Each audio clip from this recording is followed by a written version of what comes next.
Quelle analyse faites-vous du putsch mené par Brice Clotaire-Oligui le 30 août 2023 et que pensez-vous de la transition qu'il mène depuis? Je n'ai pas été surpris par le putsch, mais je n'aurais pas juré ma vie ou autre pour dire que ça serait Brice. Pas Brice. Brice était, comment vous dire, le petit frère d'Ali. Ce putsch est le bienvenu. Tous les Gabonais l'ont réclamé. Je souhaiterais qu'il soit candidat à cette présidentielle. Mali, Burkina, Niger, Gabon, vous attendiez-vous à la multiplication récente de coups d'État, en Afrique francophone en particulier? Oui, tous ces coups d'État ne m'ont pas étonné. Parce que le monde change, Marouane, le monde change. C'est pour cela que je dis haut et fort que c'est la fin en France d'un certain monde, d'un certain temps des relations franco-africaines. Il faut tourner le dos à la France-Afrique. Quand on pose la question à Robert Bourgi de savoir son point de vue ou son opinion par rapport aux coups d'État qui se sont passés en Afrique, la question sur l'AES, voici ce qu'il va répondre. Dans cette vidéo, il s'agit d'avoir l'opinion et le point de vue de M. France-Afrique, l'ex-M. France-Afrique, celui qui a succédé à Jacques Foccart et qui a sorti un mémoire où il a, en griffe, sorti les couloirs de la France-Afrique, comment ça se passait, comment est-ce que la corruption se passait, comment est-ce que les présidents de droite de la France s'enrichissaient sur le dos de l'argent collecté par nos présidents et l'argent qui a été volé, parce que c'est du vol, par ces présidents-là pour pouvoir nourrir ces présidents français. Et pendant ce temps que la population africaine souffrait et continue de souffrir du manque d'hôpitaux, du manque d'infrastructures routières, de manque d'infrastructures éducatives.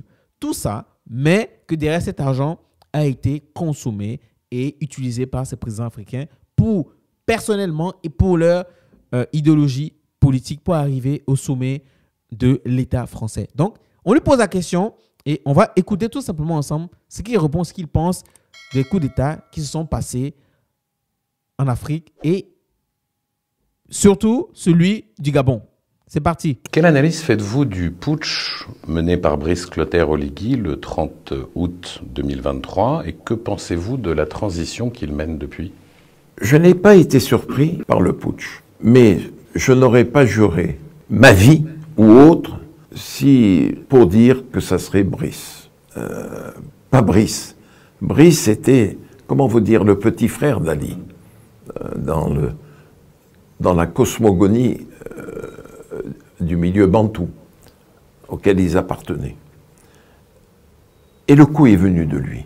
Mais je savais que ce régime despotique d'Ali, diminué bien entendu, et mené par sa femme et son fils, ne pouvait pas durer. Je le savais. Ça m'a surpris que ce soit Brice. Mais j'ai une chose à vous dire. Quelque temps avant le putsch, je reçois d'un ami gabonais, proche du milieu de la présidence, une photo où l'on voit le couple présidentiel le jour de l'indépendance sur le tapis rouge, avançant, et à côté, Brice Oligui Nguema, 2 étoiles, patron de la garde présidentielle. Que faisait-il? Il portait le sac de madame. Mais la photo, je peux vous l'envoyer dès ce soir. Hallucinant. Je vais voir Nicolas. Je lui dis, Nicolas, il va se passer quelque chose au Gabon. Il me dit, tu crois? Et je lui montre la photo. Le président Sarkozy fait ça. Il me dit, mon Dieu, mon Dieu. Mais j'ai une chose à vous dire. Ce putsch est le bienvenu. Tous les Gabonais l'ont réclamé. Tout le monde l'a réclamé. Et ma foi, je trouve que son parcours, jusqu'à maintenant, est bon. Y aura-t-il une élection présidentielle? C'est ce que l'on dit. Mais j'ai un vœu à formuler, puisque vous me posez la question. Je souhaiterais qu'il soit candidat à cette présidentielle, mais il ne faudra pas attendre trop longtemps. Donc, le gars, enfin, moi je trouve quand même que tout ce qu'il est en train de dire, ça peut être vrai, mais franchement, j'ai quand même l'impression que lui, c'est quelqu'un, en fait, il a l'art et la manière d'analyser et de vraiment deviner. Donc, lui, il savait qu'il devait avoir un coup d'État. et que quelque chose n'allait pas se passer juste sur la base d'une photo où Brice Clotaire Oligui Nguema, son excellence, pardon, tenait le sac de la première dame. Enfin, il y a combien de pays africains où le président de la garde tient le sac de la première dame ou, enfin, je sais pas comment cela peut être un indice pour dire qu'il y a quelque chose qui va se passer. Alors là, c'est ce qui veut dire qu'il y a beaucoup de chefs d'État africains qui doivent peut-être vraiment se méfier alors pour les prochaines fois du directeur de leur garde républicaine. Mais je pense que beaucoup de dirigeants africains ont renforcé ce côté-là parce que depuis le Niger, depuis tout ce qui s'est passé, ces coups d'État qui ont été enchaînés et que ça s'est forcément passé en interne dans le sens où c'est vraiment les gars de la garde républicaine qui ont mené ces coups d'État. Enfin, je pense que les présidents qui, eux, ont peur forcément de se faire renverser vont renforcer ce côté-là de leur sécurité. Mais je trouve quand même que, bon, enfin, ce qu'il raconte aussi, je pense qu'il se jette un peu des fleurs, mais ça peut être une réalité et je trouve ça intéressant.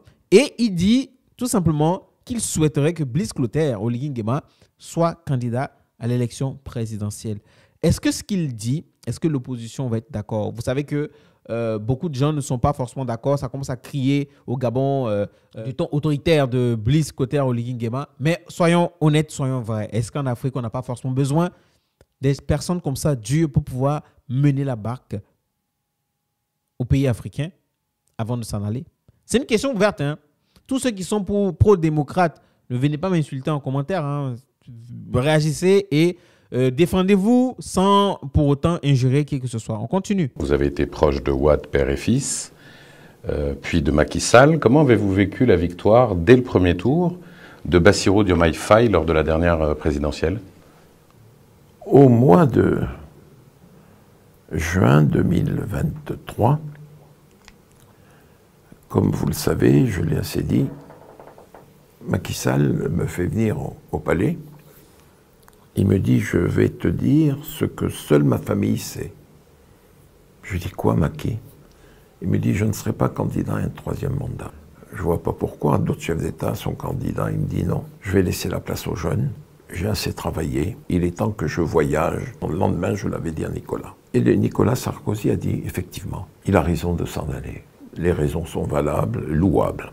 Ensuite, s'est posé la question du candidat. Je lui ai dit, tu sais, tu n'as pas un grand monde pour être le candidat. Ça doit être Amadouba. D'autres personnes, sans doute autour de lui ont conseillé le même choix.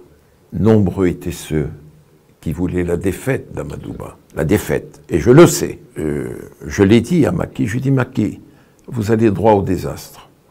Il me dit non. Je lui ai dit non. Il faudrait que tu mettes en garde les gens. Parce que vous êtes en train de scier la branche sur laquelle vous êtes assis tous. Les semaines passent.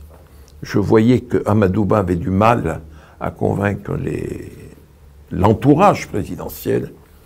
Il faut bien dire les choses telles qu'elles sont.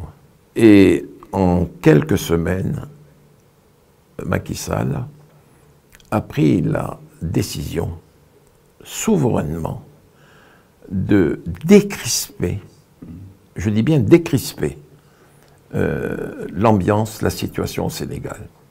Les gens l'ont considéré comme une trahison.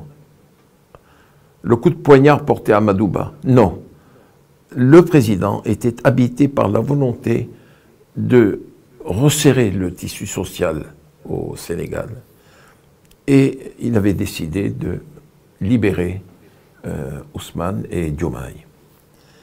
Et c'est ce qui a été fait. Et la victoire ne m'a absolument pas étonné. Mali, Burkina, Niger, Gabon, vous attendiez-vous à la multiplication récente de coups d'État, en Afrique francophone en particulier? Oui, tous ces coups d'État ne m'ont pas étonné.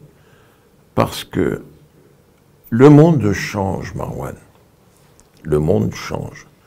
Je suis un gaulo-gaulien, moi.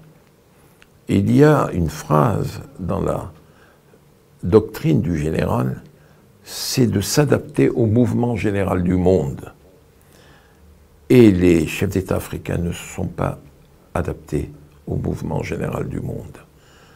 Comme nous autres, en France, nous ne nous sommes pas adaptés au mouvement général du monde. C'est pour cela que je dis haut et fort que c'est la fin, en France, d'un certain monde, d'un certain temps des relations franco-africaines. Il faut tourner le dos à la France-Afrique, aux axiomes qui ont guidé notre politique. Et les pouvoirs civils en Afrique de l'Ouest n'ont pas suivi le mouvement. Et qui d'autre que les militaires pouvait faire le changement dans ces pays? Ma foi, pourquoi leur jeter la pierre à ces régimes militaires? Ils réussissent tant bien que mal. Ils ne supportent plus les donneurs de leçons, ils ne supportent plus l'arrogance. Mais enfin, où sont les intermédiaires? Où sont les relais? Où sont-ils? Il n'y en a plus. Il n'y a plus en France un gars capable de dire « Je vais aller voir le militaire qui gouverne la Guinée ». Il n'y a plus un militaire, une personnalité politique française capable de se lever et de dire « Je vais aller discuter avec le Malien ». Il n'y en a plus. Il n'y en a plus. Pourquoi est-ce qu'un Robert Bourgi, pardonnez-moi de parler de moi, et je suis en droit de parler de moi. Moi, je pars de Dakar à Kinshasa. Je fais tous les relais, militaires ou pas, on m'ouvre la porte. J'ai faim, on me donne à manger. J'ai soif, on me donne à boire. Alors, avant de continuer, en fait, je trouve que ce monsieur, je le critique un peu avec un peu de réserve, mais je trouve que sur ce point, il a totalement raison. C'est-à-dire que le dernier passage où il dit que lui, quand il va en Afrique, que ce soit qu'un régime civil ou militaire, il est très bien reçu, très bien accueilli, sans aucun problème. Juste ce passage-là va juste conforter à tous ces Français que la droite veut faire, l'extrême droite veut faire comprendre qu'ils détestent la France et les Français. Être anti-système français, c'est différent d'être anti-français. On est contre un système. Les gens se battent contre un système qui sévit depuis des années. Ce système qui est un blocus pour le développement et la souveraineté des États africains, qui fait qu'aujourd'hui, les États africains qui, normalement, devaient s'auto-suffire sur tous les plans, ne le sont pas. Vous faites des ONG et vous venez aider. Vous organisez des dons. Est-ce que, selon vous, est-ce que la France a pu se développer avec des aides? Non. On n'est pas contre les Français, mais on est contre le système. On est contre le système. On est anti-système France-Afrique. Cette relation France-Afrique doit avoir une autre facette. On ne peut plus vouloir être allié et qu'il y a un qui va forcément prendre le dessus sur l'autre. Ça ne se passe pas comme ça. La France à elle seule ne peut pas gouverner ou diriger et être celui qui ponctionne plus les intérêts sur plus de 10, 15 voire 20 pays. Ce n'est pas possible. Ce n'est pas possible. Et aujourd'hui, le mouvement politique a fait que les choses ont changé. On n'est plus en 1960. On est en 2024. Il y a eu beaucoup de mouvements politiques. Il y a eu beaucoup de choses qui sont passées. Il y a des générations. On a 2-3 générations en plus. Donc, vous pouvez imaginer que les choses ont forcément changé. La mentalité, la manière de faire de la politique, elle a changé. Donc, ce qu'il dit, c'est totalement vrai. Je suis totalement d'accord avec lui. Et je suis aussi totalement d'accord avec lui parce qu'on a vu les régimes civils, comment les choses se sont passées. La majorité des régimes civils, on en a vu. C'était aussi compliqué. Vous comprenez? C'était aussi compliqué. Donc aujourd'hui, on a aussi des régimes militaires qui n'ont vraiment pas su le faire aussi. C'était aussi compliqué. Mais aujourd'hui, quand on regarde l'AES, comment ça se passe? Ils se défendent tout seuls. Et ces pays de l'AES, je pense que quand on va regarder les années à venir, au fur et à mesure qu'ils vont évoluer dans ce sens-là, et que ces dirigeants-là ont vraiment en tête la libération et l'indépendance vraie et la souveraineté de ces États, ça va être des États dans la sous-région qui vont prospérer. Parce que c'est dans la difficulté qu'on arrive à construire, qu'on arrive à se construire. Et aujourd'hui, ces États-là ont préféré la dureté qu'à la facilité. L'indépendance, nos expertocrates, comme j'ai envie de dire, ceux qui étaient ces intellectuels qui avaient été choisis, qui ont même été députés en France, qui ont travaillé pour la France, ont eu l'opportunité de faire des grandes écoles à cette époque-là, ont choisi la facilité, tout simplement. Moi, je le dis parce que c'est ce qu'on comprend. la facilité. Et la facilité ne rapporte rien, qu'on se dise la vérité. Aujourd'hui, les Africains préfèrent être dans la dureté et être sûrs que cette dureté, ils vont la supporter et construire eux-mêmes leur propre avenir. Et je suis totalement d'accord avec lui. Les coups d'État sont arrivés. C'était à point nommé. Je pense que, comme il a dit pour le Gabon, les Gabonais attendaient ça. Et vous avez vu la réaction du peuple. J'ai beaucoup d'amis qui m'ont dit qu'on ne peut pas soutenir et supporter les coups d'État parce que si on le fait, on va soutenir la violence. Oui, je suis totalement d'accord avec ça. C'est vrai que certaines personnes vont le voir ainsi. Mais à un moment donné, des fois, il faut casser les œufs pour pouvoir faire des omelettes. Et c'est ce qui s'est passé avec le Mali, le Burkina et le Niger. Et ces 3 États-là, aujourd'hui, on doit les supporter et accepter que ce sont des chefs d'État en entièreté. Vous comprenez? Donc, aujourd'hui, justement, même en France, c'est compliqué parce que la politique française n'a pas changé et ce sont les mêmes. Et cette politique ne marche pas d'ailleurs. Et les Français en souffrent. Les Français veulent quitter même la France. Et ce sont ces mêmes personnes-là et ces mêmes mentalités qui dirigent la France. Ça a été répétitif, ça n'a pas forcément changé. Donc, du coup, ce sont les mêmes doctrines, sont les mêmes idéologies et ils n'ont pas forcément changé. Et donc, du coup, depuis 40 ans, 60 ans, c'est les mêmes qui pensent que l'Afrique fonctionne comme ça. Ah ben non, les Africains ont compris maintenant que non, ça ne se passe pas comme ça. Et ils préfèrent plutôt être libres. On ne peut plus accepter les donneurs de leçons. Ce n'est pas possible. Votre vérité n'est pas forcément la nôtre. Vos réalités ne sont pas forcément les nôtres. Donc, on ne peut pas nous dire que votre civilisation également n'est pas la nôtre. On ne peut pas dire que la civilisation européenne est forcément propice et elle est adaptée à la civilisation africaine et la manière de penser, de voir. Non, on n'a pas les mêmes réalités, on n'est pas dans le même climat politique. Donc, à un moment donné, il faudrait comprendre que toute chose mal faite a toujours une fin. Donc, c'est la fin qui est en train d'arriver. Et il faut vraiment comprendre et tourner le dos. Ça ne veut pas dire qu'on ferme forcément la porte au partenariat avec la France, mais il faudrait que toutes les cartes soient redistribuées. C'est très important. Toutes les cartes soient redistribuées. C'est clair. Je pense que c'est clair. Il ne faut pas en vouloir à ces États-là. Hein. C'est parce qu'ils cherchent leur propre souveraineté. Et la France s'est battue également pour ça, avec De Gaulle, contre les puissances étrangères, notamment avec l'Allemagne, qui avait fait un embargo sur la France. Pourquoi aujourd'hui vouloir forcément imposer et toujours avoir la même mise sur l'Afrique? Et aujourd'hui, ce qui me choque, c'est que les gens, beaucoup d'élites françaises, beaucoup d'élus français pensent qu'ils doivent reconquérir, recoloniser l'Afrique. Et moi, ça me choque à un tel point qu'en 2024, il y a beaucoup de gens qui pensent comme ça. J'ai fait certaines vidéos là-dessus, mais c'est un sujet sur lequel je vais revenir en long et en large pour qu'on puisse en discuter. Mais c'est choquant. Enfin bref, on continue. Bref, chers amis, c'était votre frère Larry Yaman. Bienvenue sur ma chaîne pour toutes les personnes qui me découvrent. Je traite des sujets principalement d'actualité, de géopolitique et d'histoire. Alors, si ce sont des sujets qui te parlent, qui t'intéressent, tu suis la bonne chaîne. Abonne-toi, active la cloche de notification.